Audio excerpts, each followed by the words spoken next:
그 다음에 아까 MBTI로 보는 것은 일간.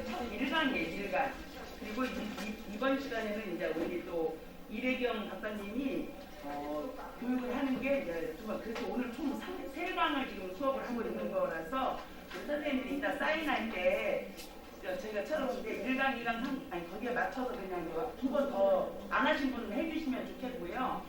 그 다음에 세 번째 시간 시작하도록 하겠습니다. 네. 네, 우리 여기 지금 오신 분은 100년. 예, 맞아요. 네. 예, 다른 100년에 이사장님으로 계시는 이래경 박사님을 소개할 테니까 힘찬 박수로 환영해 주시죠.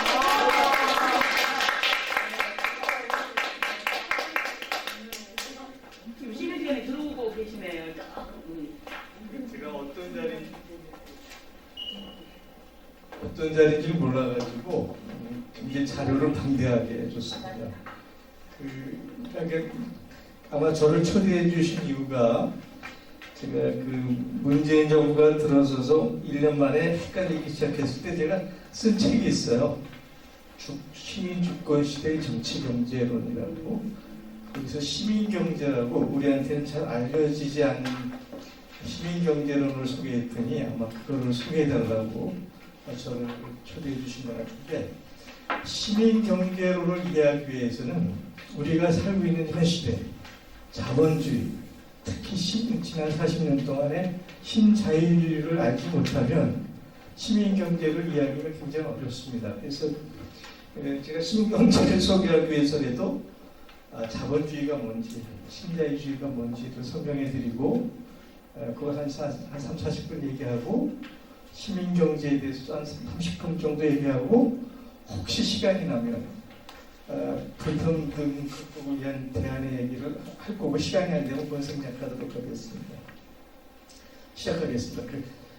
제가 제목을 다른 100년이라고 줬는데, 제가 다른 100년이라는 싱크탱크를 설립을 했고 한 6년간 이사장을 했다 지금 이제 명예이사장이어서 다른 100년의 세상이라는 타이틀로 오늘 강의를 잡았습니다.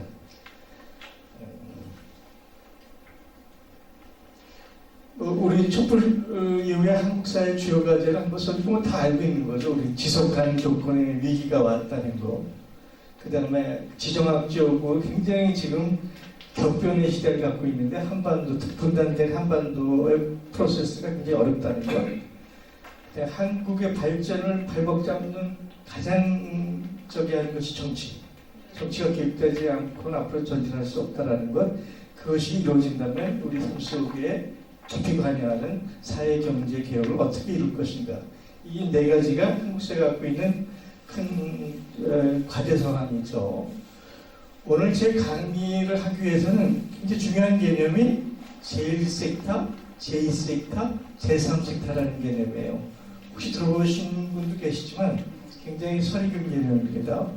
제1섹터라는 건 공공의 영역, 법과 규칙과 강제성이 작동하는 영역, 이것을 제2영역이라고 합니다.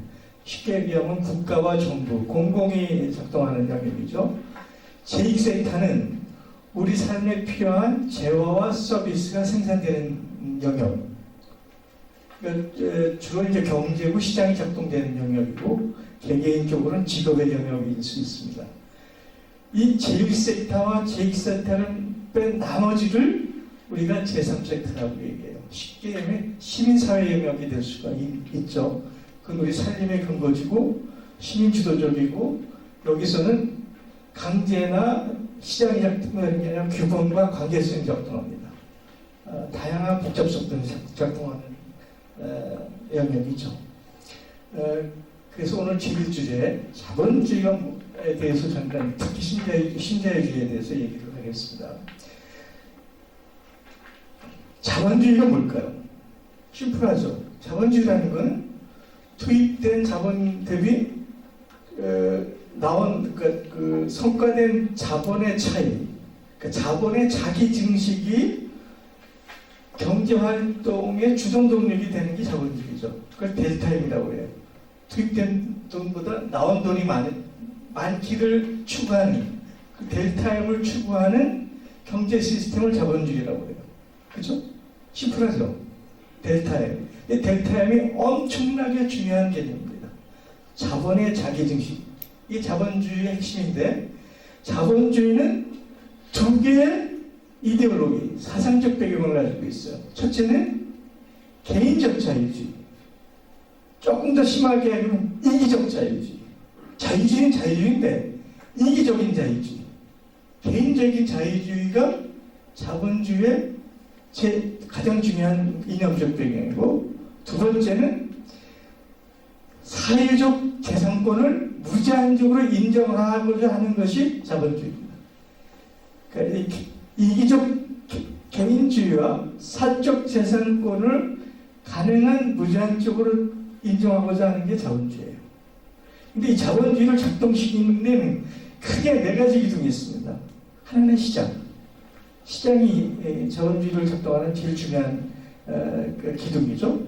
두 번째는 가격이라는 기제예요. 가격이라는 기제.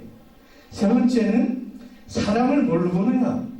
경제인으로 보는 거예요. 경제인. 네 번째는 경쟁. 양육 강식의 세상이라고 보는 거예요. 세상을. 자본주의는. 뭐 구체적으로 얘기하자면 이거 하나도 하루 종일 얘기해야 돼요. 근데 시장은 원래 시장이 물물교환에서 시작됐죠. 상업주의와 산업주의를 지나서 지금 우리가 사는 시대는 금융 우위의 시대라고 그래요. 그러니까 시장이 작동하는데 시장의 우위적 작동이 금융에 의해서 움직여지는 겁니다. 금융의 포트폴리오가 실제 시장을 지배하는 이 시대, 금융 우위의 시장 시대에 살고 있습니다. 두 번째는 가치의 개념은 다양하고 복잡하고 질적인 내용이에요. 사실 우리가 사는 건 우리가 너 가치 있는 인간이야? 이 가치라는 건 굉장히 다양한 얼굴을 가진 많은 내용을 담은 내용인데, 자본주의로 들어오면 단 한 가지 잣대, 양적 잣대, 시장에서 형성된 가격으로 모든 것을 결정하는 이거죠. 세 번째는 사람이라는 거는 그냥 던져진 거예요. 실존주의 얘기하면 목적이 없이 그냥 세상에 내던져진 겁니다. 그러니까 스스로 자기 삶의 의미와 가치를 찾아가는 게 그게 사람이 사는 적이죠. 그게 자연인이죠. 근데 자본주의로 들어오면 사람은 경제인이 효율과 합리성에 의해서 끊임없이 성과를 추구하는 게 그게 사람이다. 경제인으로 되는 거기에는 이기심이 작동이 되는 거죠. 그렇죠? 그 다음에 마지막으로는 다윈의 진화론이 자본주의가 탄생하면서 같이 남았는데, 다윈의 진화론을 엉터리 이 사회 학자들이 경쟁으로 만들어요. 양육강식.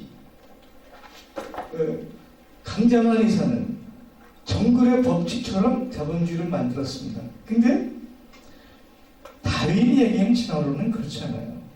상황과 조건에 상응해서 어떻게 자기 삶을 보존하고 후손을 넘겨주느냐 하는 거에서는 물론 양육강식도 있어요. 근데 상생도 있고 공생도 있고 기생도 있죠. 자연 속에. 근데 자연계를 보면 가장 훌륭하게 살아남는 거는 상생, 공생을 잘하는 동물과 가장 잘 살아요. 사람이 그렇죠. 사람이 살아남은 거는 협업할 줄 알았기 때문에 살아남은 거예요. 개미, 곤충, 조류, 얼룩말 다 공생할 줄 아는. 양육강식을 한 사자호랑이는 지구상에서 사라지고 있죠. 그렇죠. 그러니까 사실은 이 얘기를 좀 잘못한 겁니다. 오케이. 이 자본주의의 경제학을 만든 시조가 고전 경제학을 만든 사람은 우리가 아담 스미스라고 얘기하죠. 쿠프론. 이분이 산 시대는 간해수공업에서 기계제 공업으로 넘어가는 시대, 그걸 매니팩처러 시대라고 그래요. 시대 살았는데 원래 이 사람은 경제학 교수가 아니에요.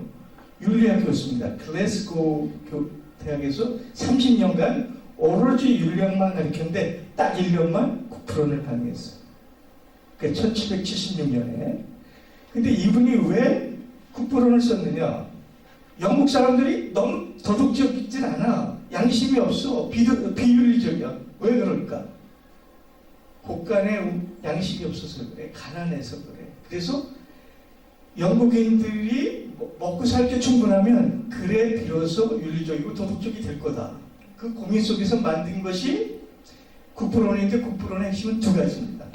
하나는 분업, 핀의 얘기를 통해서 혼자 핀을 처음부터 끝까지 만드는 것보다 그 공정을 수십 개로 나눠서 핀을 만드니까 생산성이 100배, 200배 놀랄 정도로 높아지는 거예요. 분업이라는 이론을 만들었고 그 다음에 푸주간과 제가점주의를 얘기했어. 푸주간과 제가점 주인이 남을 위해서 일하는 거 아니잖아요. 자기 삶을 위해서.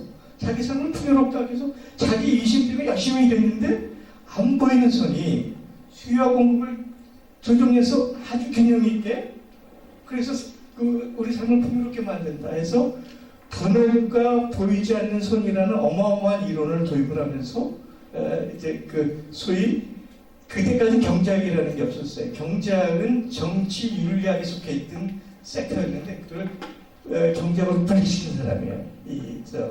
아담 스미스가.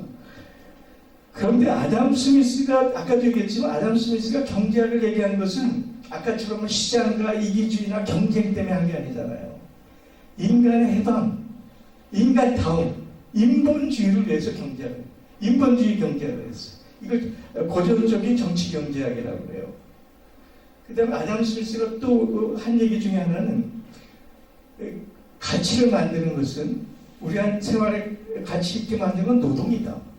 노동이 모든 가치의 본원이다. 근본이다. 라고 해서 노동 가치의 근본소를 얘기했고 이것이 칼막스까지 연결되는 노동 가치론을 얘기했습니다. 근데 그 자본주의가 산업혁명이고 자본주의가 본격화되면서 자본가들이 아담 스미스의 이론을 각색하기 시작하고 오염시키고 변질시키기 시작해요. 그 중에 하나가 아까 얘기했던 진화론입니다. 다윈이 얘기했던 진화론은 그것이 아닌데 양육강식. 한마디 이런 거예요. 네가 못나서 가난한 거야. 네가 못나니까 18시간 일하는 거야. 내가 부자인 건 내가 잘나서 그런 거야. 이게 양육강식 논리죠. 그런 겁니다. 그 다음에 그 시대에 또 공리주의라는 게 발생했어요. 여러분들이 아는 벤담이라는 사람이 최대 다수의 최대 행복이라는 그런 이제 공리론, 최대 다수의 최대 행복이라는 공리론인데 이 공리론이 가지고 있는 거는 아까 얘기했듯이 가치를 가격으로 바꾸는 철학적 이론이에요. 이 공리주의에서는 딱 하나의 잣대만 필요해요. 유틸리티, 효용성. 모든 것, 삶의 모든 것을 효용성으로만 표현할 수 있다. 그래서 우리의 삶을 효용성이라는 단 하나의 잣대로 평가하기 시작한 공리주의가 자본과 결합됩니다. 거기에서 이제 사유재산의 무제한적인 그 사유재산이라는 건 인간의 생명과 인권과 사유재산을 하나님이 주신 거다. 천부인권론이 나와요. 그 얘기를 존 로크라는 사람이 합니다. 현대 와서는 로즈게라는 사람이 저기에서 사유재산은 하나님이 부여한 거다라고 그 자본가들을 정당화하는 부자를 정당화하는 이론이 나오죠. 거기서 조금 더 하면 한계 효용 이론은 여러분들도 고등학교 때 배웠어요. 사과를 하나 먹을 때 효용하고 5개, 10개 먹을 때 효용이 떨어진다. 그때 이 한계 효용이 이론이 나올 때는 그 당시 대수학이 발달해서 미적분학이 발달해서 미분학이 무지하게 발달했거든요. 그래가지고 경제학을 XY 좌표에서 점과 선으로 미분학으로 해석하기 시작해요. 그러니까 모든 인간의 활동은 이제 한계 효용이론이 미분학을 적용하면서 하나의 종이 위에서 XY 잣대에서 점과 선으로 표현되기 시작해요. 그 다음에 아까 얘기했지만 이제 가치에서 가격으로 넘어오는데 실제 가격을 결정하는 게 안 보이는 손의 공급과 수요일까요? 아닙니다. 시장에서 가격을 결정하는 건 권력이에요. 제도입니다. 그게 폴런이가 하는 얘기예요. 그래서 이런 이론들이 결합이 되면서 자본가들의 입장을 완벽하게 옹호하는 자본주의의 전성기를 맞이해요. 이런 것들이 결합이 돼서 그 자본주의가 산업혁명을 거치면서 상업시대 산업혁명을 그 독점 제국시대를 거치면서 인류 역사상 어마무지한 풍요를 가져와요. 인류 역사에서 생산성이 2배로 늘어났는데 산업화 이전에 자본시대 이전에는 1000년이 걸려야 2배로 늘어났어요. 근데 자본주의가 시작되면서는 한 세대 만에 3, 40년에 2배씩 늘어나. 그러니까 18세기 이후 지금까지 그 자본주의 시대 이전, 산업화 이전 시대에 비해서 우리가 생산력이 수십 배에서 100배 이상 늘어났어요. 그럼 모두가 행복해야죠. 모두가 평화를 해야죠. 그런데 그렇게 엄청나게 생산성이 발달됐는데 결과는 뭐죠? 2번의 어마무지한 세계전쟁이 일어나요. 유럽에서. 동아시아에는 혹독한 식민지 시대를 겪습니다. 이게 자본주의가 갖고 있는 양면성. 그래서 이제 이렇게 그 세계대전이 끝난 다음에 삼인주의하고 복지국가라는 개념이 들어오는데 케인즈인과 복지국가가 들어온 것이 근현대사에서 가장 황금기예요. 인류가 가장 행복했던 시기예요. 특히 서유럽을 중심으로 해서 미국을 중심으로 해서 우리나라도 60년대 경제개발을 해서 그 뒤늦게 탔죠. 이 1940년대부터 70년대 중반까지 인류 역사에서 가장 행복했던 황금 시기를 맞아요. 그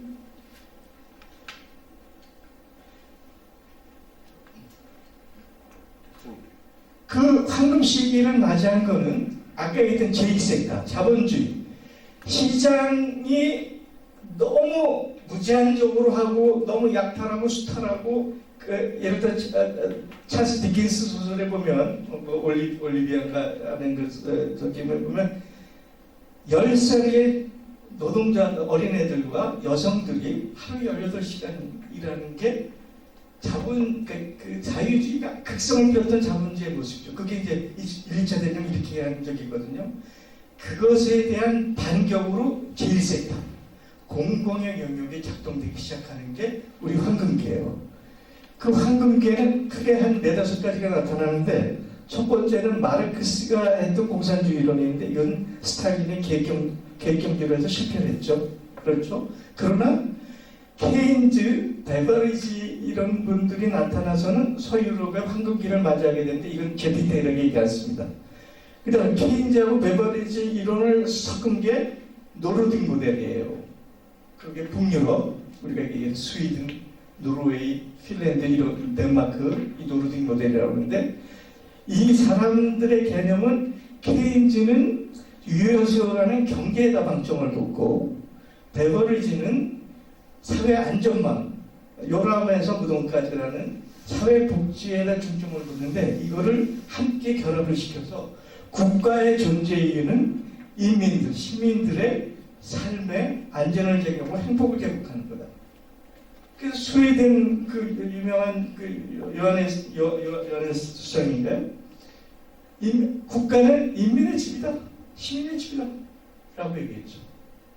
그 부탄의 국가 목적이 이제 행복이라고 하듯이 북유럽의 모델은 모든 시민들에게 인간답게 살 수 있고 존엄스럽게 살 수 있도록 안정망을 갖추는 게 국가의 목적이다.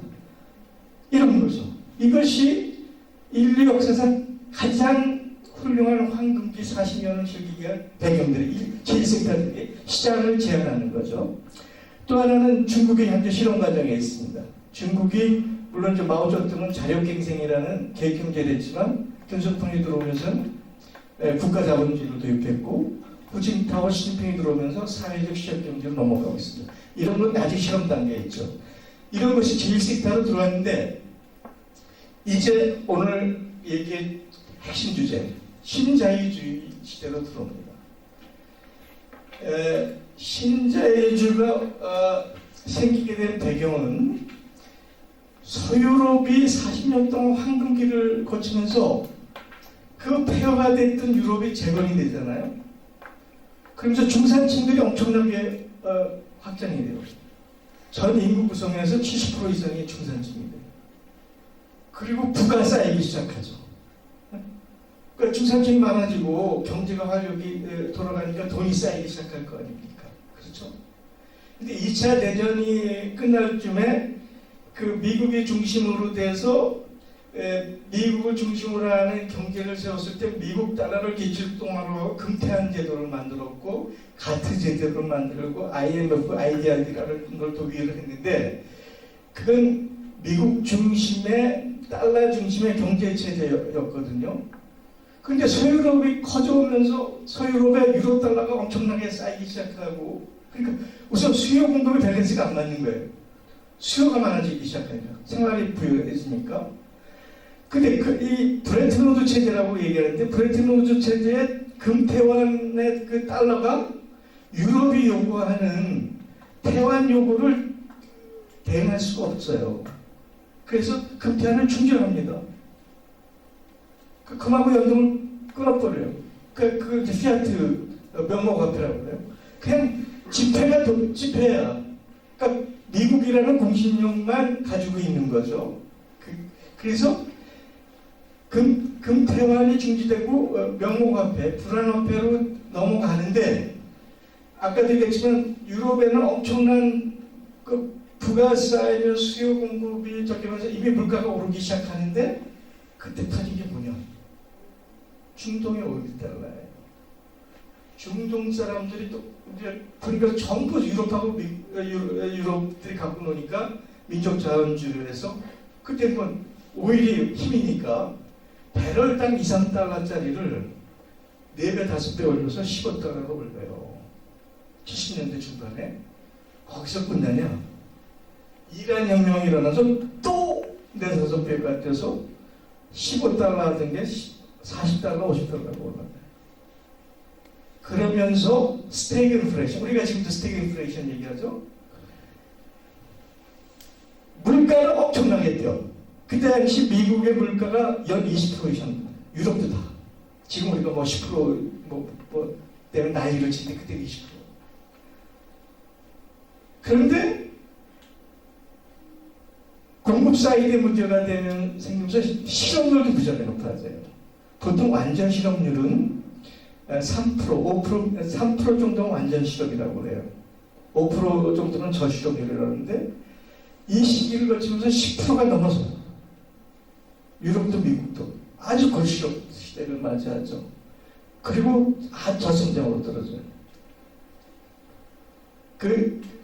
이것이 신자유주의를 불러오게 한 건데 그 신자유주의를 불러온 사람들은 옛날 자유주의가 맞다. 제2섹터.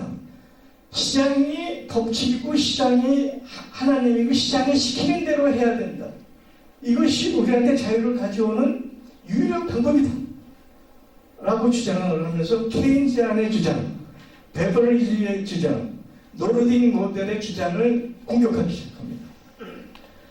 근데 경제학적 이론으로는 둘 다 타당해요. 케인즈의 얘기도 타당하고 그 주장한 사람들이 번드제스, 하이에크, 그다음에 이제 금융통화 이론을 얘기한 시카고 학파의 프리드만이라는 사람들이 있는데, 근데 왜 다들 나름대로 일리가 갖고 있는데 왜 그 신자유주의로 넘어갔느냐? 거기엔 여러 가지 원인이 있어요. 우선 아까 얘기했듯이 이제 그 스태그 인플레이션이 일어났지만 그 스태그 인플레이션을 핑계로 결합된 것이 자본가의 탐욕이 작동하죠. 그 대표적인 인물이 코크 형제라는 사람들인데 코크 형제 중에 큰 형은 아직도 살아있어요. 자산이 1,000억 불이 되는데 에너지 관련 거대 재벌이에요. 근데 에너지 문제라는 노동조합이 골치 아프고 시민사회가 골치 아프고 NGO가 골치 아프고 자기네 대응 안 되니까 선거 때만 되면 조 단위로 돈을 풀어요. 공화당에다. 코크 형제 말을 안 들으면 다 낙선이야. 저 친구 내 말 안 들어? 그 친구를 상대할 수 있는 경쟁자를 엄청난 돈을 벌여서 그 친구를 낙선시켜요. 그 공화당을 뒤에서 장악해요. 공화당의 밤의 황제가 돼요. 쿡 형제 하나만 그런 게 아니라 자본가들이 뒤에서 신자유주의론을 백업하기 시작합니다. 그 다음에 미패권, 그러니까 미국, 박사메리카나 미국이 세계 질서를 지배하는데 케인지안이나 베바리지론 갖고는 마음대로 안 되거든요. 다시 신자유주의로 들어와서 오면 미국의 지위가 강해지는 거예요. 특히 금융이론을 들어오면 월가를 중심으로 세계를 지배할 수 있으니까. 미국은 미패권을 강화하기 위해서 신자유주의를 몰아붙이기 시작하죠. 이걸 정치인들이 잡아요. 그 대표적인 가장 유명한 그 영국의 대처 여사입니다. 대처 수상이 하이에크나 미제스 이론을 딱 듣고 무릎을 치면서 그거야. That's it. There is no alternative. 다른 대안은 없어. 시장 위에는. 시장이 우리의 하나님이야. 우리의 신앙이야. That's it. There is no alternative. 다른 대안은 없어. 그게 티나라는 거예요. 티나. 그리고 레이건이 닫았죠. 그래서 대처와 레이건이 신자유주의를 밀기 시작합니다. 대처와 레이건이 나오기 전에 유럽의 소득세 누진과세 최고 누진과세율이 80%에서 90%였어요. 상속세도. 이 두 사람이 나오면서 세율이 30%대까지 떨어집니다. 30%대까지. 여기 또 하나가 있어요. 그 레퍼라는 갑자기 대학 이름이 생각이 안 나네요. 샌프란시스코에 있는 대학, 스탠퍼드 대학의 레퍼 교수가 공급을 강화해야 돼요. 아까 얘기했잖아요. 그 돈이 넘쳐나면서 수요가 넘쳐 공급과 균형이 깨져서 공급을 중심으로 경제를 운영해야 돼. 공급을 방해하는 모든 것을 까부셔야 돼요. 노동조합이 공급을 방해하면 노동조합을 까부셔야 돼. 개별 국가의 주권이 공급 사이드를 방해하면 개별 국가의 주권을 무력화시켜야 돼. 그렇죠? 생산 입지에 노동 임금이 높거나 입지가 저속하는데 꼭 미국에 있을 이유가 없어. 중국으로 가. 벵글라데시로 가. 소위 세계화를 추진합니다. 생산을 위해서, 공급을 위해서는 노동조합도 주권도 입지도 필요 없다. 최적지로 가라. 러시 투 바텀이라고 그래요. 최저 조건을 향해서 가는 거예요. 이것이 신자유주의 세계화입니다. 여기에 프리드만의 통화공급이론. 옛날에 불황과 공황은 통화정책이 잘못된 거야. 통화금융만 정확히 하면 불황은 오지 않아. 공황은 오지 않아. 이게 프리드만 아주 유명한 사람이죠.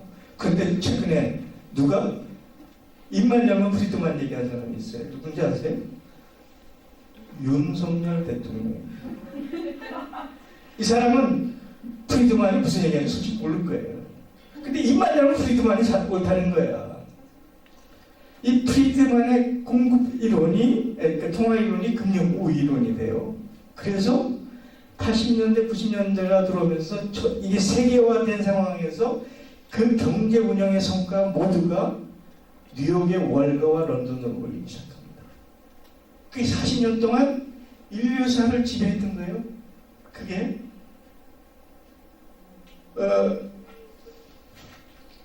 제가 길게 못하니까 이제 좀 짧게 얘기하겠습니다. 그런데 그 신자유주의가 문제가 있다고 발생한 게 우리가 얘기하는 IMF이에요, 한국이. 근데 IMF가 그냥 온 게 아니고 중국한테 홍콩을 반환하는 과정에서 영미 자본이 중국의 금융을 편입시키려고 했어요. 근데 그때 주룽지라는 탁월한 중국의 이민은행 총재 보수상이 완벽하게 방어를 하죠. 그 실패한 후유증이 홍콩을 중심으로 해서 아시아 금융에 혼란을 일으켜요. 그런데 그걸 방어할 만큼 금융기술이 발달하지 못하고 내부에 부패한 사회가 한국이었죠.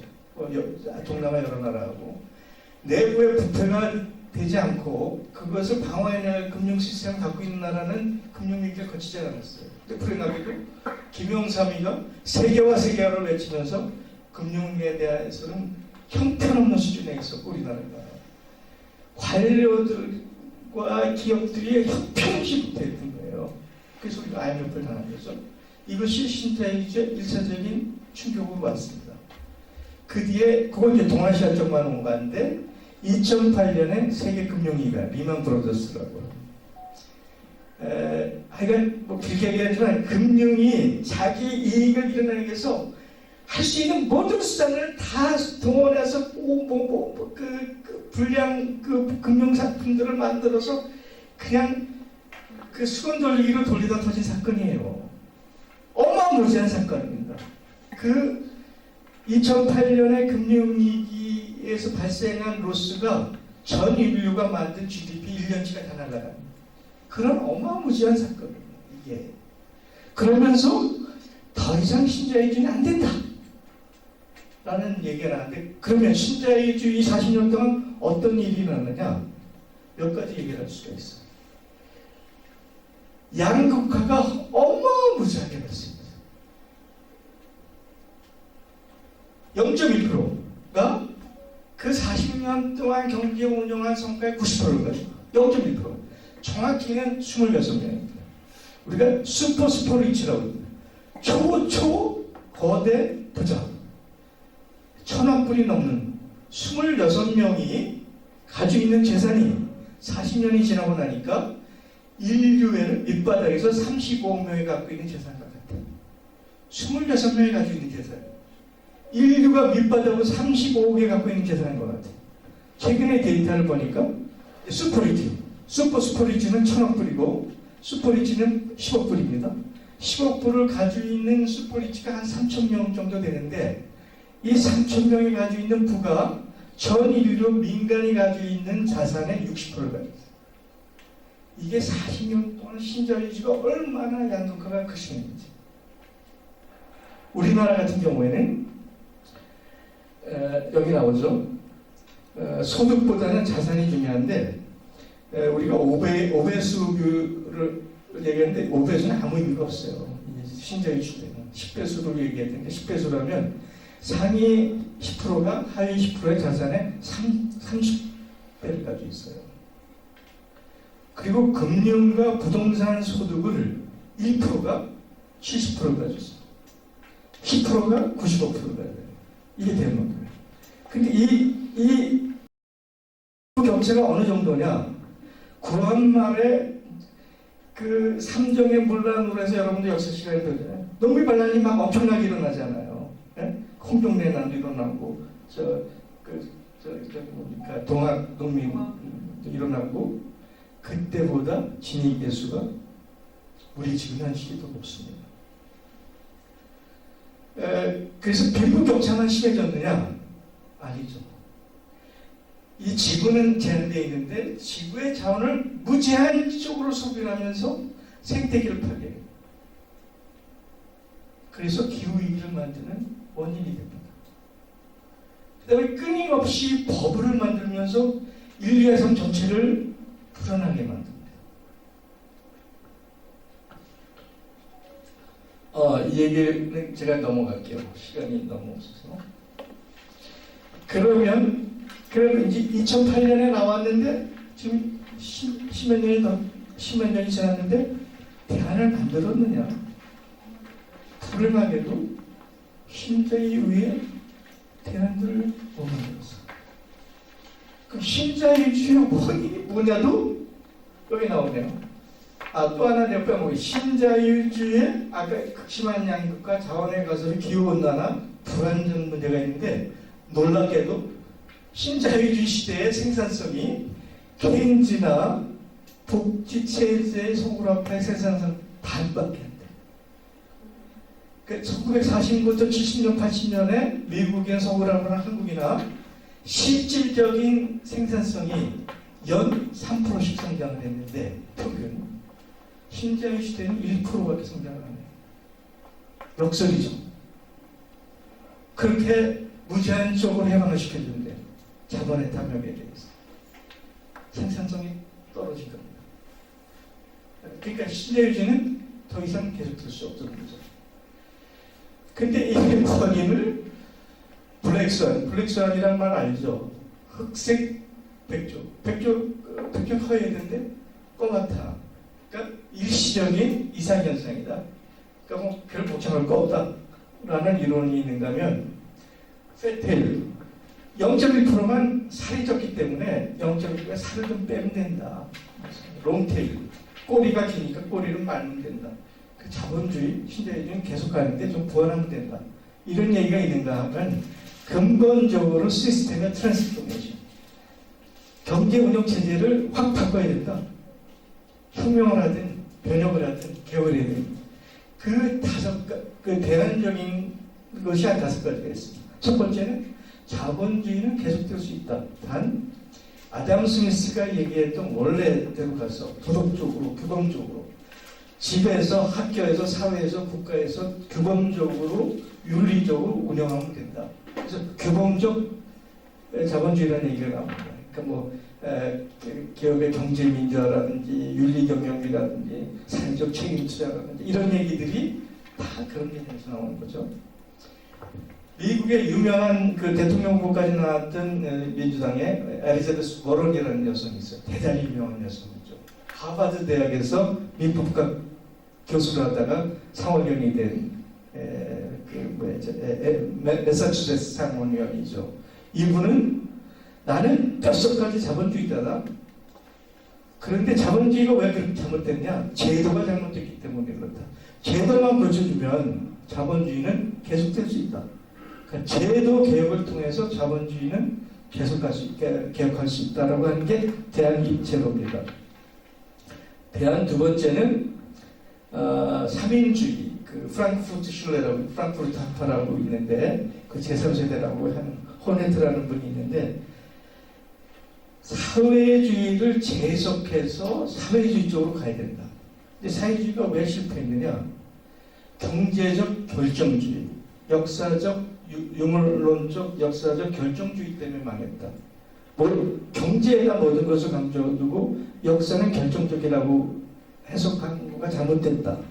그래서 사회주의를 정치적으로 사회적으로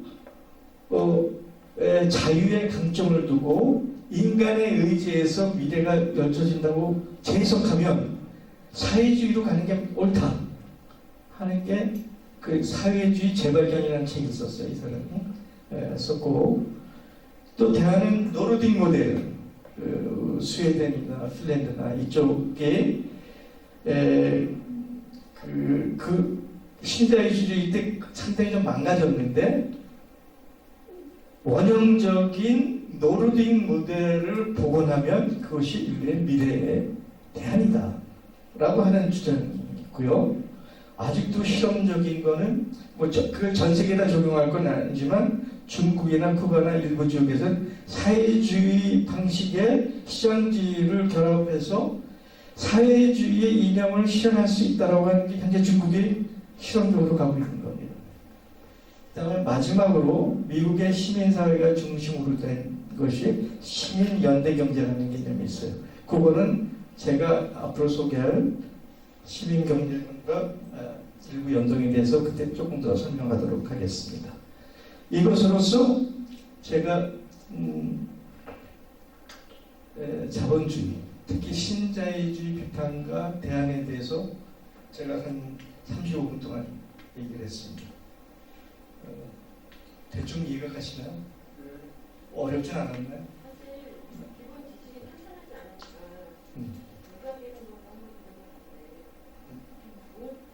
못 따라가는 여러분이 좀 있어서 나중에 질문해 주시죠. 네. 그러니까 저는 오늘 이 강의가 대학원생이 한 학기 강의할 정도의 내용인데 이걸 저보고 1시간에 다 하는 거예요. 그러니까 제가 자료를 줬거든요. 그걸 집에 가서 공부 좀 하세요. 엄청난 이게 맞습니다. 맞아요. 그래서 두 번째 강의 시민경제론이 뭐냐? 여러분 시민경제론이란 말 들어봤어요? 들어봤어요? 사회적 경제라는 말은 있어요. 그죠? 협동조합이라는 말도 있죠. 근데 시민경제라는 말을 들어봤다고? 사실은 대한민국에서 제가 처음 얘기한 거예요. 다른 사람 얘기한 적도 없어요. 그런데 제가 제 책에서도 그랬지만 시민경제를 실천하기 위해서는 정치 시스템이 바뀌어야 돼요. 정치가 시민 주권, 시민의 주도에서 정치가 실현되지 않으면 시민경제는 꽝이야. 할 수가 없어요. 그 시민경제는 결론부터 얘기하면 공공의 제도 질서, 시장의 효율성과 배분, 시민사의 규모과 독성이 상호적으로 3축이 결합돼서 나타나는 게 시민경제라는 거고, 또 하나는 이제 그 시민 권력도 중요하지만 사회상속이라는 개념도 중요합니다. 지금부터 시민경제에 대해서 얘기를 하겠습니다. 시민경제를 얘기하기 전에 정치가 중요해요. 그죠? 그런데 그 민주주의라는 현재 전 세계에서 민주주의를 한다고 하는 나라가 130 몇 개국이에요. 근데 민주주의가 제대로 작동하는 나라가 몇 나라나 될까요? 거의 없습니다. 없을 것 같아요. 네? 없을 것 같아요. 스위스는 민주주의가 정확히 작동해요. 북유럽도 대충해요. 미국이 민주주의 동맹을 한다고 그러는데 민주주의 연구하는 사람들이 미국의 민주주의는 정확한 개념에서 민주주의가 아니다. 민주주의 적이라고 할 수 있는데 130 몇 개 국가 중에서 미국의 등급은 70이에요. 미국은 민주주의 국가가 아니에요, 사실은. 대한민국은 서구라파가 만든 정당 중심의 선거 중심의 민주주의는 정확한 개념에서 민주주의도 아니고, 정당 중심의 민주주의는 이제 4차 산업혁명에 들어오면서 그 기능을 중지합니다. 서구의 기존적인 정당은 크게 3개 정당이 있어요. 자본가 부자를 보호하는 보수주의 정당, 그렇죠? 노동자, 농민, 기층민 등을 대표하는 소위 노동당이나 진보정당, 그죠? 그 중간에 있는 게 자유주의 정당이에요. 이 3축이 서로 경쟁을 하면서 내가 옳다 하고 하는 건데, 21세기 들어오면서 계층이 다 흐트러져요. 기존의 개념의 계층 개념이 흐트러져서 이 3개 정당이 그 여론을 수렴할 수가 없어. 프로그램을 만들어낼 수가 없습니다. 그러니까 정당 중심이라는 이 민주주의가 작동이 안 돼요. 두 번째는 자본가, 산업 권력이 너무 세서 실제로 정치가 산업 권력과 자본 권력의 허수아비예요. 이게 포스트 민주주의라고 영국의 클라우치라고 정치학회 수십 년 정치학회 학회장에서 쓴 고백이 포스트 민주주의. 민주주의 황금 지났다. 민주주의는 사형기에 들어갔다. 그 왜냐? 금권과 산업 권력에 부획됐기 때문에. 이 금권이 정치, 경제, 언론, 문화, 지식 모든 영역을 장악해요. 매수해요. 지배해요. 아까 국회의원도 얘기했잖아요. 국회의원은 미국 공화당의 실질적인 황제예요. 그래서 사실은 우리가 하고 있는 민주주의는 선거 위임 민주주의야.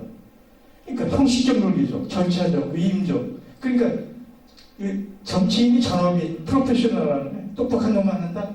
선민적이다. 그러니까 평범한 사람 정치할 생각하지 마라. 그냥 선거할 때 똑똑한 난 찍어줘라. 이게 대한민국의 선거죠. 거기다 승자 독식에 선택의 여지가 없어. 국민의힘 아니면 민주당 아니면 찍을 데가 없잖아요. 다른 데 찍어봐야 소용이 없으니까. 이 승자 독식에 이 양당 구조 모두를 정치적으로 노예하는 정치 구조입니다. 대한민국이. 새로운 정치는 현대적 직접민주주의, 모던 다이렉트 데모크라시라고 하는데, 새로운 민주주의는 구성된 공동체, 국민의 모든 유권자들이 일상적으로 만들어내는 거예요. 선거의 장, 그라운드 플레이를 만들고 그라운드 플레이에서 게임하는 룰을 만들고 그 성과를 모두로 만든다. 이것이 앞으로 우리가 지향하는 민주주의인데 여기에는 세 가지가 있습니다. 아까 얘기했지만 정당 중심의 대의제, 승자 독식의 선거제를 연동 비례제로 바꾸고 할 수만 있다면 결선 투표제로 도입하고 정당이 정책 정당화해야 되고 내부의 민주주의를 정착시켜야 됩니다. 두 번째는 여의도 국회가 독점하고 있는 입법권을 시민한테 돌려줘야 돼요. 그러니까 시민 입법제라고 합니다. 국민 입법제. 이 국민 입법제는 세 가지가 있어요. 기존의 잘못된 법을 거부하는 거예요. 법안 거부권. 국가보안법 폐지해라. 국회가 안 하잖아요. 시민들이 잘해서 국가보안법 폐지하는 거예요. 국회의원들이 지휘관계에서 해야 될 일 아니에요. 그 국민들이 이번 만들어 법안 발안권을 갖는 법 발안권. 그 다음에 중요한 국정의 중요한 현안들 서로 싸우느라고 결정 못하는 것들 중요한 현안은 얘네들 하지 마라. 국민들이 직접 국민투표한다. 스위스는 1년에 4번 정기적 봄, 여름, 가을, 겨울 국민투표를 해요. 저는 1년에 한 번 딱 한 번만 했던 대한민국. 이게 직접 민주주의입니다. 마지막으로는 일상적으로 시민들이 참여하고 토론하고 수기하고 결정하고 모니터링하는 이것을 열린민주주의예요. 일상적 참여와 경험, 자치와 분권이 이루어지는 열린민주주의. 이 세 가지가 이루어질 때 이것이 미래적, 현대적 직접 민주주의고 이것이 될 때만이 시민경제가 가능하다는데 현재 우리는 법치시대에 살고 있죠. 옛날에는 왕이 권력을 했던 군치, 권치, 그 다음에 뭐 관료들, 그러니까 정승들이 있죠. 관치. 그 다음에 18세기 들어와서 사회계약법이 나와서 법치가 됐는데 법치가 조금 들어오면 아까도 얘기했지만 돈이 지배하는 시대가 있을 수도 있고 협치도 있을 수 있고 이름만 자치를 합니다. 근데 우리가 지금 하고 있는 자치는 마치 그 장식품이에요. 그 생색만 내는 거죠, 자치가. 진정한 자치는 민치입니다. 시민이 주도해서 시민이 주인인 것이 민치가 자치죠. 이 시대로 가야 되는 거예요. 우리 그쪽으로 가야죠. 제가 얘기하는 시민경제가 뭐냐? 저 결론부터 얘기해요. 시민사회에서 형성되는 관계성, 상호성의 결합으로서 개개인적인, 갖춰진 개개인, 단자가 아니고 관계 속에서, 상호 속에서 형성된 인간으로서의 덕성에 기초해서 시장이 가지고 있는 효율과 공공이 가지고 있는 공정성, 규칙과 시민적 덕성이 함께 어우러져서 인간 삶에 대한 내용과 가치를 우선적으로 하는 그런 시스템. 이게 시민경제 규정이 그 밑에 얘기도 있지만 이제 제가 설명을 하기 전에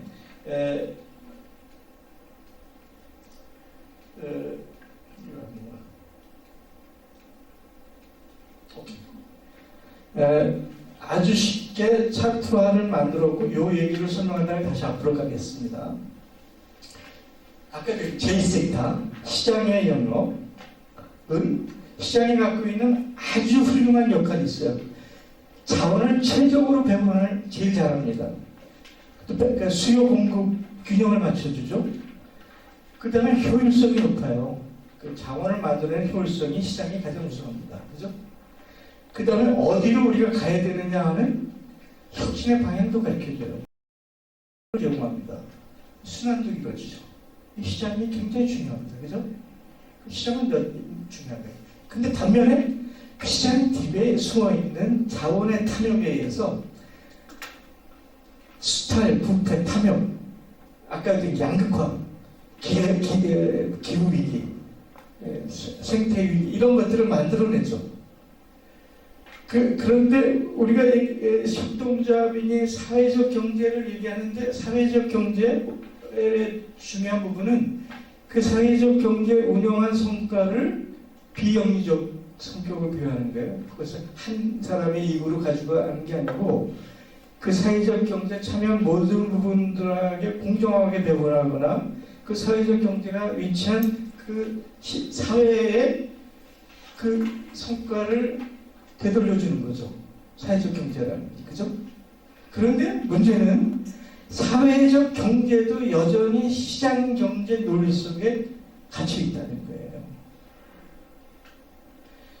이 사회적 경제를 제일 먼저 시작한 게 영국의 19세기 로치데일, 그 다음에 스페인의 몬드라곤, 그 다음에 이태리 어디에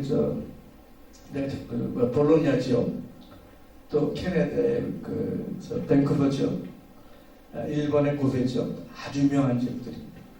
아주 모범적이고 감동적이죠. 그런데 이 최고의 사회적 경제가 잘 돌아가는 그분도 10%를 넘어가지 못해요.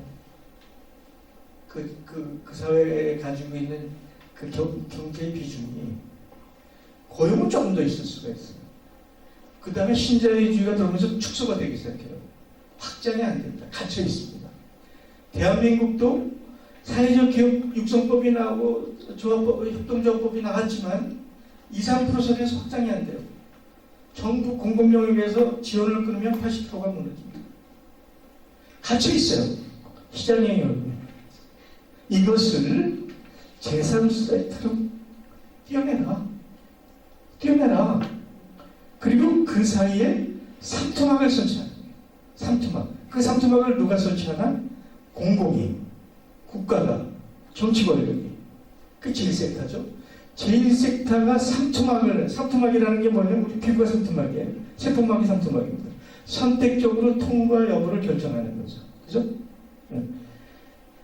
그래서 제3섹터의 부분은 그 제3섹터가 돌아가는 그 원리는 시장의 원리하고 틀려요. 가치, 규범, 관계, 참여, 사무성 이런 덕성 부분이 우선적으로 나오고 물론 이익도 생각해야 되죠. 효율도 생각해야 되고. 그런데 시장 경영이 당장의 효율이 크니까 여기서 나온 재원들을 삼투막을 통해서 제3섹터에 지원하는 거예요. 조제를 통해서, 제도를 통해서. 지금까지 제도라는 건 자본가를 위해서 기울어진 운동장인데 거꾸로 이번에 제3섹터를 위해서 기울어진 운동장을 만드는 거예요. 제도적으로. 반대로 제3섹터에서 이루어진 성과물, 감동, 덕성, 규범, 윤리를 시장경제에다 흘리는 거예요. 근데 거기에는 아까 얘기한 시민권력과 사회상속이라는 개념이 들어와줘야 돼요. 그럼 어느 시간이 지나면 시장경제와 제3섹터 경제가 하나로 어우러지는 시민경제 시대가 온다. 제1섹터, 제2섹터, 제3섹터가 하나의 융합이 돼서 규범과 제도, 배분과 효율, 참여와 운동가 함께 어우러지는 경제 시스템이 작동한다. 이게 시민경제론의 핵심이에요. 그게 가능할까? 가능할까 하는 거에 대한 얘기를 지금 합니다. 지금 다 얘기했어요. 사회적 경제가 굉장히 중요한데 그 자본주의가 가지고 있는 시장 경제가 갖고 있는 약점을 보완하기 위해서 시작했는데 근본적인 한계를 갖고 있다. 10%를 넘어서지 못한다. 공공영역 손을 때문에 80%가 무너진다라는 문제가 있죠. 근데 시민경제 얘기를 했는데 이 시민경제를 실현하는 로드맵이 뭐냐? 구체적인 실천성들이 제시되지 않았습니다. 그래서 내가 하나 빼먹은 것 같은데 이걸 빼먹으면 돼요. 그 시민경제론의 역사적 배경이 뭐냐? 이 시민경제론을 얘기한 것이 1860년에 1760년입니다.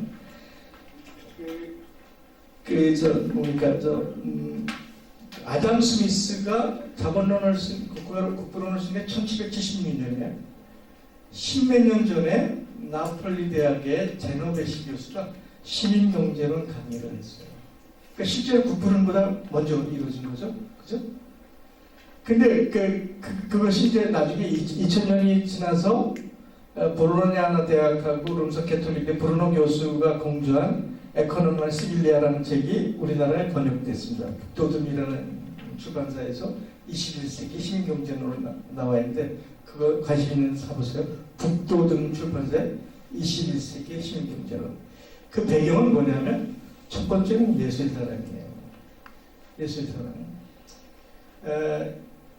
두 번째는 르네상스의 인본주의, 공화주의, 시민사회가 가지고 있는 덕성을 재발견한다.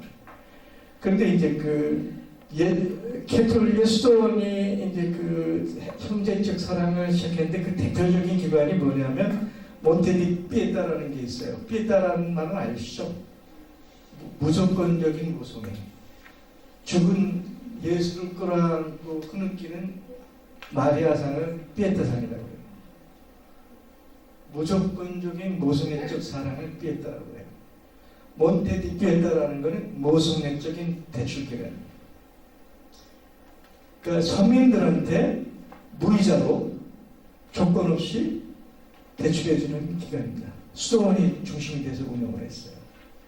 왜 했냐? 상업주의가 들어오면서 유태인들이 엄청난 고금들을 해가지고 서민들을 괴롭혀서 서민들이 막 파탄해서 도망다니고 저기 하죠. 그거를 보다 못한 수도원이 가난한 서민들을 도와줘야 된다 해서 수도원의 재정의 일부는 10% 많은 데는 50%까지를 동원해서 이 대출관을 운영하고 일부 이제 자선가들도 이제 기부를 했겠죠. 근데 몬테디베이터를 운영한 그 배경은 세 가지가 있어요. 근본적으로 예수님에게는 형제, 이웃사랑을 실천해야 된다. 두 번째는 우리가 살고 있는 공동체, 이 마을에서 한 사람의 인간이야의 고통을 받고 참을 수 없는 고통을 받는데 우리가 행복할 수가 있느냐. 이웃이 고통을 받는데 우리가 행복할 수가 없다. 이웃이 고통에서 해방이 될 때 비로소 우리가 함께 그 행복, 제대로 된 삶을 즐길 수 있다. 고통 분담 혹은 구제의 개념이죠. 세 번째는 그렇게 해야만 그 공동체가 제대로 된 규범적인, 덕성적인 훌륭한 공동체로 복원이 된다. 이 세 가지가 몬테피에타의 정신이고 그것이 시민경제 정신입니다. 이 브루노 교수는 한국에 2번이나 와서 명강의를 했었어요. 근데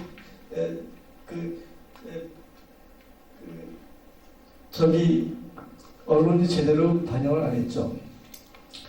그래서 이제 다시 돌아오면 그런데 브루노 교수나 타지인데 현실적으로 어떻게 실천할까요? 사실 이 사람들이 로드맵이 없었어요. 그 로드맵을 제가 만들었습니다.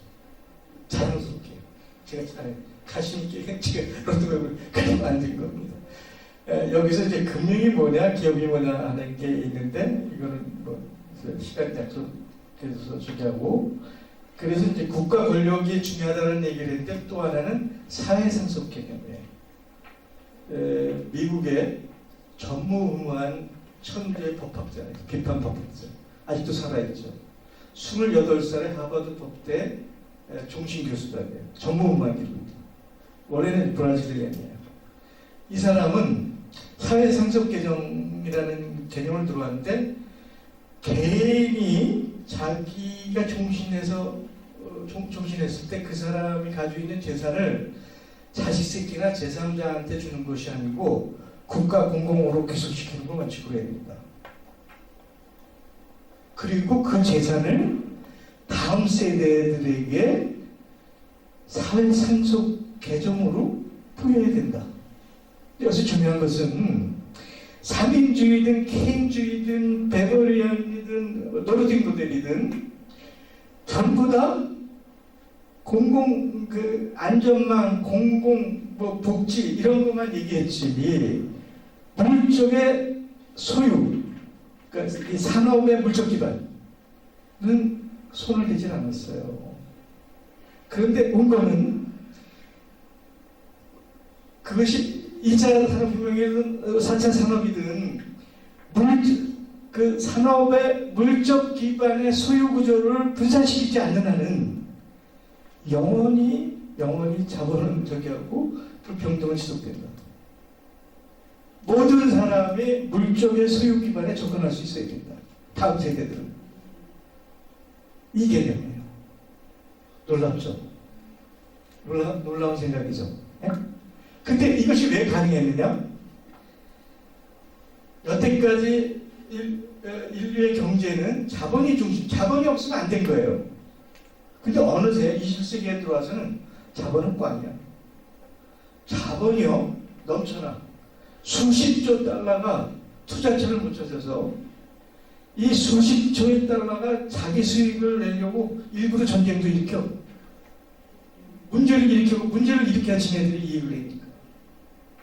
인류 사회의 불행의 원인이 되어 있습니다. 자본이 자기 투자처를 묻혀져서.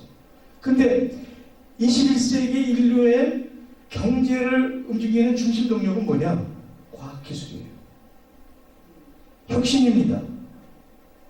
앞으로의 인류의 경제는 과학기술, 혁신, 참여가 만드는 겁니다. 근데 이게 놀라운 거예요. 기존의 자본 중심의 경제는 제로섬이라고 해요. 100이 있는 내가 90개를 가지면 너는 10개밖에 못 가잖아요. 그렇죠? 근데 4차 산업혁명, ICT 산업이 들어오면 서로 많이 공유할수록 힘이 세지는 거야. 내가 9개를 갖는다고 해서 90개를 갖는다고 해서 당신 10개만 못 갖는 게 아니라 같이 90개를 갖는 거야. 이게 ICT 4차 산업이 갖고 있는 제로섬 게임이 아니라 위닝 게임이죠. 그러니까 미래는 자본이 아니에요. 델타임이 아닙니다. 과학기술, 혁신, 참여로 가는 거예요.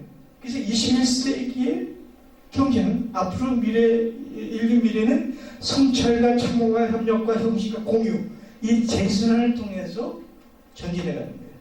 자본의 델타임이 아니에요. 지난 200~300년 동안에 이게 굉장히 중요한 얘기죠.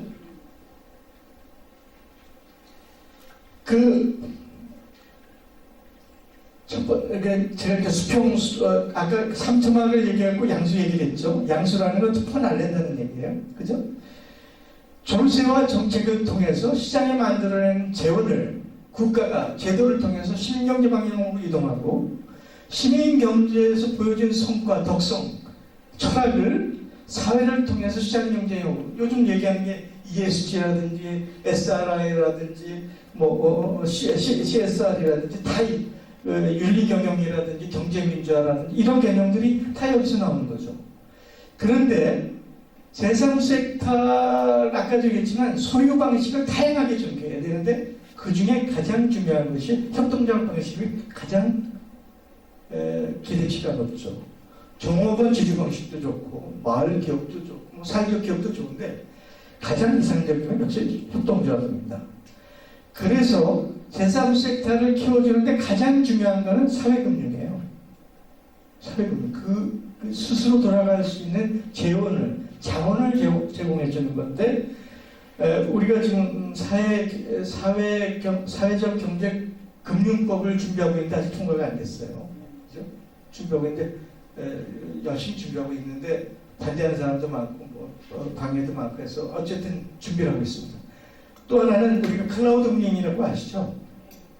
시민들의 소자본들을 클라우드 금융을 통해서 사회적 경제, 제3섹터 영역을 지원할 수 있습니다. 그렇죠?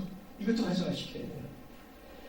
또 하나, 현재 종업원 제조회사나 협동조합의 현재 금융기관이 대출을 해줄 수가 없어요.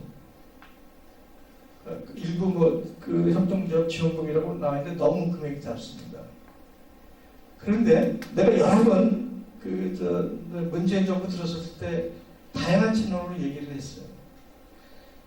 협동조합 보증기금을 만들어라. 은행은 직접 협동조합을 전환할 수가 없어요. 왜냐하면 협동조합의 수많은 조합원들을 은행이 상대할 수가 없거든요. 그 정권 지주회사도 마찬가지예요. 그 모든 종업원들을 은행이 상대할 수가 없어요. 그러면 협동조합 보증기금을 만들어요. 그럼 협동조합의 보증기금에 이런 계획을 갖고 들어오고 재원이 이만큼 필요해. 그러면 거기서 검토해서 적격이면 오케이, 우리가 보증할게. 보증서를 발행해주면 그 보증서를 받고 은행은 마음대로 대출해 줄 거 아니에요. 그죠? 필요가 없으니까 보증기금이. 예를 들어서 협동조합의 보증기금을 국가에서 10조를 추진한다. 레버리지 효과가 얼마일 것 같아요? 100조예요. 상상을 해보세요. 100조라는 돈이 협동조합에 흘러들어간다. 대한민국 뒤집어질 거예요. 아니야! 너 왜 안 했는지 이해가 안 가. 몬드라는 성공한 거는 자기 스스로 그런 자체 금융 기능 가진 거예요. 본론하고 뱅크고 다 있어요. 금융 기능이. 우리는 없어요.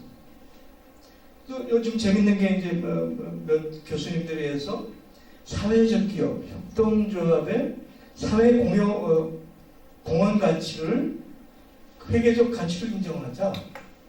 그래서 사회적 가치를 금융적으로 회계적으로 인정하는 운동을 합니다. 아주 훌륭하죠. 그것도 중요합니다. 그래서 기울어진 운동을 만드는 제도적 방식. 그 다음에 사회안 전망이 더 확산이 돼야 되죠. 왜냐하면 제3섹터에서 마음껏 활동하기 위해서는 사회 안전망이 이루어져야 되는데 출산, 육아, 교육, 보건, 주거 안전 이런 등등이 이루어져요. 제가 조만간 끝내겠습니다. 이제 수직적인 얘기를 해야 돼요. 수직적인 얘기는 딱 하나입니다. 사적 소유권에 대해서 적더라. 역사적으로 재산권은 로마의 민법 상법에서 판단했어요. 로마법이라고 들어봤죠. 인류 역사에서 법률이 가장 잘 정비되고 저기 했던 게 로마였어요. 로마법이 누구의 어떤 한계 법이라고 돼 있잖아요. 여러분들 역사 시간에 다 배운 얘기예요. 공부 잘 안 해서 그렇지. 그런데 로마의 제사는 어디서 온 거냐? 약탈에서 온 거예요. 로마법은 약탈을 정당화하기 위해서 만든 게 로마의 민법이고 상법이에요. 그게 현재 자본주의에 그대로 들어오는 겁니다. 그런데 아까 얘기했던 음고가 비판 법학계 메시아예요. 예수님이에요. 이 사람은 그 사적 소유권을 bundle of right, 여러 개의 권리들이 인위적으로 자의적으로 결합됐을 뿐이다. 그래서 재산권, 사유권을 분리해보면 다양하게 분석할 수 있다. 우선 그 재산을 취득하는 거죠. 취득한 재산을 향유, 그 배제권이라는데 유지하는 과정, 그 다음에 그것을 사용하는 과정, 처분하는 과정, 상속하는 과정의 내용이 다 틀립니다. 이것이 하나로 묶어질 수가 없다. 우선 취득하는 과정은 그 사회가 만들어낸 합의, 법적 질서에서 취득이 돼야 되죠. 안 그러면 탈법이죠. 그렇죠? 그렇게 해서 하면 좋아요. 그럼 아까 했던 존 로큰의 로직이 주장한 겁니다. 그거 하면 다 된다. 아니다. 그렇다 하더라도 그 재산권을 사용할 때는 그 재산을 공공이 필요해서 요구할 때는 물론 적정한 보존과 합의가 있어야 되지만 공공이 필요할 때는 공공과 합의해서 내놔야 된다. 토지가 그런 거죠. 우리가 도로를 내고 어떤 공공의 건물을 짓기 위해서는 그 사적 토지를 수용해야 되잖아요. 어려운 얘기가 아니에요. 우리가 하고 있는 얘기예요. 그렇죠? 근데 내가 뭐 억만 돈을 갖고 있다. 내 마음대로 환기적으로 쓰면 되지? 아니야. 우리 사회가 갖고 있는 관행, 관례, 규범, 도덕에 맞게 써야 돼. 그거를 넘어선 거는 안 되는 거야. 라고 얘기하는 거예요. 내 재산을 내 자식한테 넘겨준다? 아니야. 역사적으로 진박자들은 예를 들어 이병철이나 정주영이가 우리나라 최대 재벌이 되는데 그게 지원자가 똑똑해서 그런 거예요. 그 사람이 그 시대에 대한민국에 태어나서 그런 거죠. 그죠? 삼성이 있기 위해서는, 현대가 있기 위해서는 대한민국의 역사가 있고 수많은 노동자와 시스템과 사회와 교육과 모든 게 결합된 거잖아요. 거기서 한 개인, 기업인의 역할은 진보학자들은 20%라고 봐요. 80%는 공공의 영역에서 역사의 맥락에서 이루어진 거다. 그러니까 네가 종신해서 지금 재산을 넘겨줄 때는 맥시멈 20%는 자식한테 줄 수 있다. 물론 이제 기본 공제가 있겠죠. 뭐 25금, 25, 50을 공제를 하지만 그 이상은 대충 공공의 국가에 반납을 해야 된다 하는 게 원고이론인데 이게 원고에서 시작된 게 아니에요. 토마스 모 유토피아는 모든 사람이 모든 것을 모두를 위해서 함께 공유하는 거예요. 유토피아의 저기가 생각이 모든 사람이 모든 것을 함께 즐기고 공유하고 사용하는 거죠. 토마스 페인이라고 들어보셨어요? 엄청난 사람이에요. 존 로크는 내 얘기 10분 안에 끝냅니다. 존 로크는 내가 황금을 발견했으면 이 황금은 내 거야. 내 땅을 발견했어. 주인이 없어. 이거 마득박은 내 땅이야. 그러니까 내 노동이 들어간 건 다 내 거다. 라는 게 존 로크. 그게 천부 이권의 사유재산 이론이에요. 근데 토마스 페인은 아니야. 이 세상에 있는 모든 것은 하나님이 모두한테 준 거야. 공기처럼, 물처럼, 나무처럼, 토지도, 황금도, 모든 것도. 모든 사람의 공유제야. 과학기술이 가장 중요한 공유제야. 과학기술. 우리는 과학기술 공유제? 가장 중요한.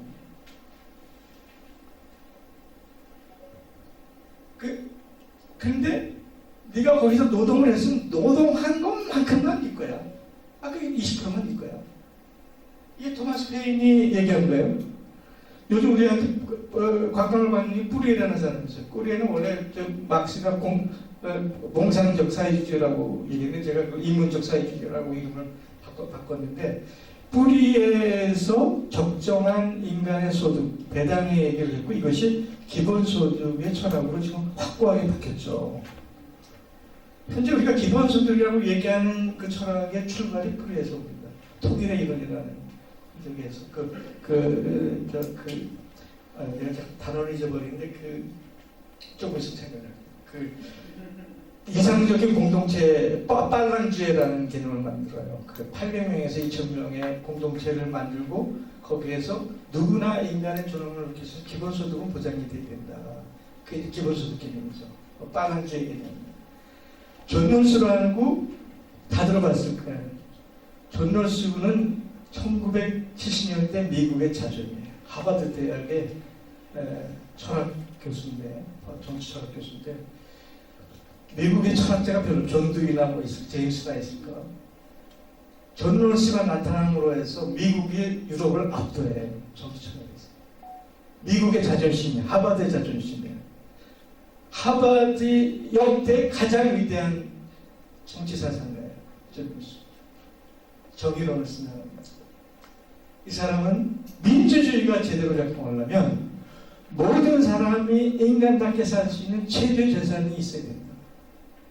최대 재산을 보장하지 않은 사회에서는 민주주의가 작동하지 않는다. 재산 소유적 민주주의를 주장했어. 그 사상이 로베르토 운고의 사회 상속 개선까지 온 겁니다. 그냥 온 게 아니에요. 이게 수백 년의 철학 사상에 뭉쳐져 나온 얘기예요. 근데 이게 뭐 어려운 얘기가 아니에요.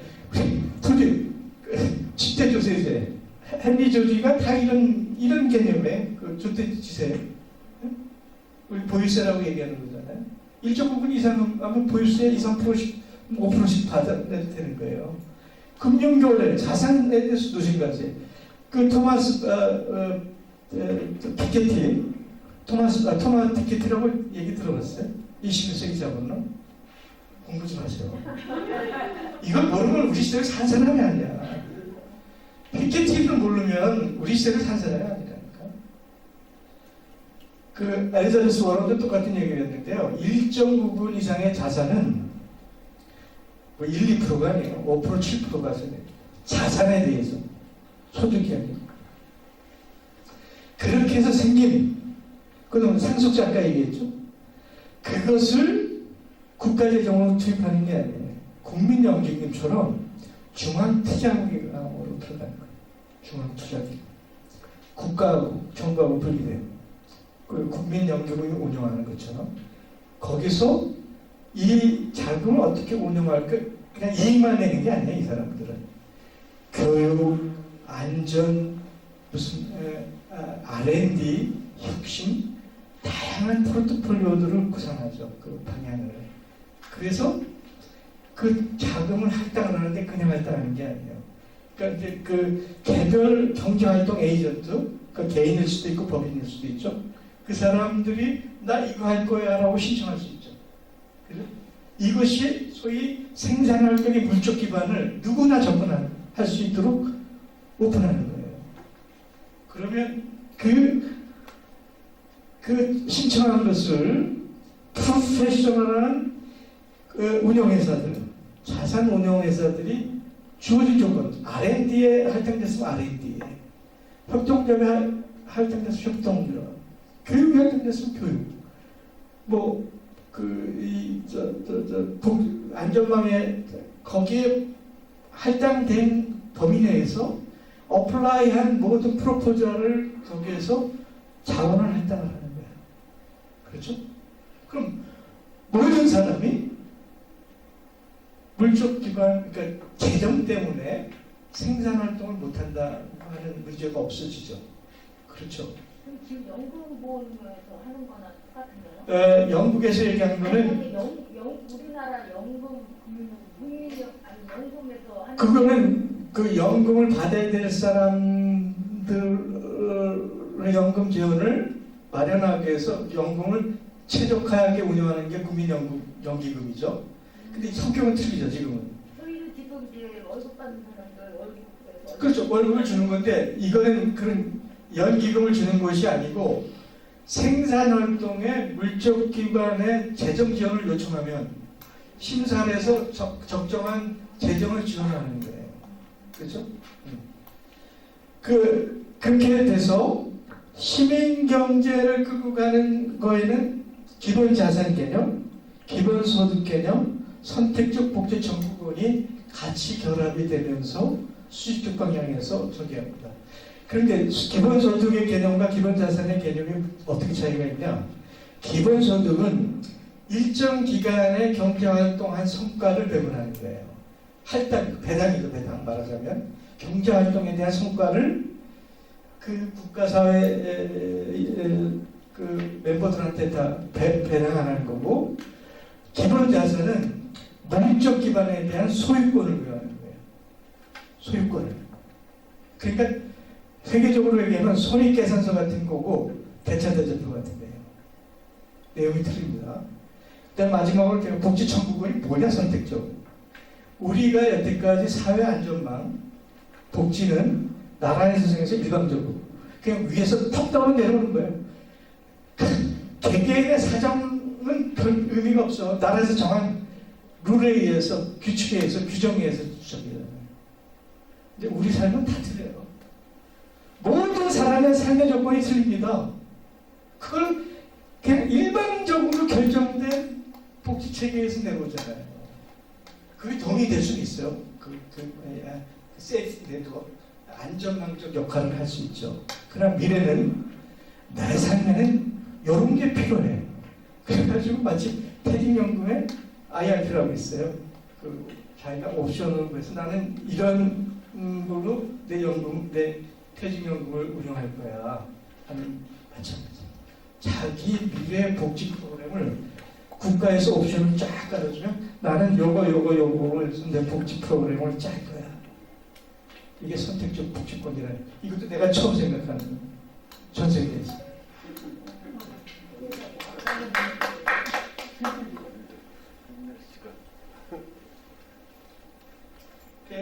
오늘 이것이 여기로 끝입니다. 근데 시간이 너무 짧아서 불평등 얘기는 기약 없이 다음에 얘기를 하고 제 얘기는 그걸로 끝내겠습니다. 혹시 질문 있으시면 해주셔도 좋고요.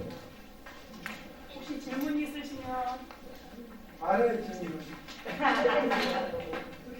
불평등에 대해서 얘기하시는 질문하는데 기본소득이라는 거에 대해서 어느 것만 나오잖아요. 이런 그 말에 대해서. 근데 우리나라나 뭐 전체적으로 실질적인 논의가 좀 이루어지고 발전이 있는가요? 많죠.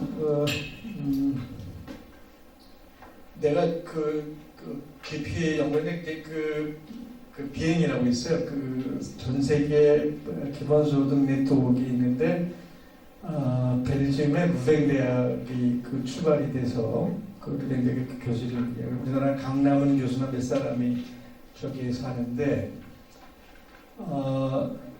알래스카 같은 경우는 석유자본이 그걸 공공재로 해서 알래스카에 뭐 일정 기간 이상 거주한 사람들한테는 한 1,000만 원 정도 나가고 있고요.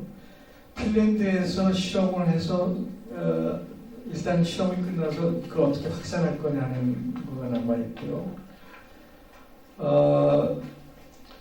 아프리카에도 기본소득을 했더니 놀라운 성과가 있었죠. 실험적으로 이렇게 파일럿으로 한 거죠.